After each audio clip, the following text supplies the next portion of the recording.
চিত্রার চক্রান্তে কথা ও অগ্নির জীবনে আবারও মান্ডবী ফিরে এলো অন্ধ নাটক করে।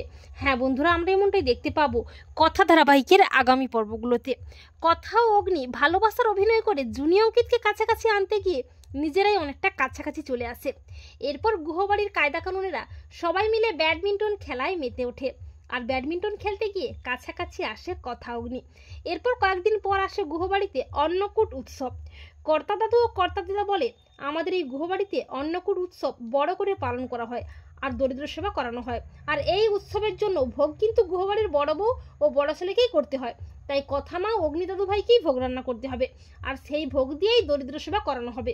আর চিত্রা মনে মনে ভাবে, এই অন্নকূট উৎসবের দিন তোমার জন্য একটা দুর্দান্ত সারপ্রাইজ অপেক্ষা করছে কথা। পরদিন শুরু হয় অন্নকূট উৎসব। সারা গুহবাড়ি আনন্দে মেতে ওঠে, আশ্রমের গুরুদেবরাও আসে। কথা অগ্নি একসাথে হাতে হাত মিলিয়ে সমস্ত আয়োজন করে ভোগ রান্না করে। এরপর গুরুদেব বলে, কথা মা, আজকে অন্নকূট উৎসব, তুমি নিজের হাতে দরিদ্র সেবা করো। কথা নিজের হাতে সবাইকে ভোগ প্রসাদ বিতরণ করতে থাকে, আর ঠিক তখনই ম্যান্ডি এসে কথাকে ইচ্ছে করে ধাক্কা দিয়ে দেয় আর বলে, আমি আসলে চোখে দেখতে পাইনি। কথা বলে, মান্ডবী আবার অন্ধ?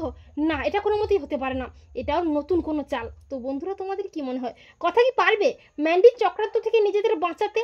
কমেন্ট করে এক্ষুনি জানিয়ে দাও তোমাদের মতামতটি।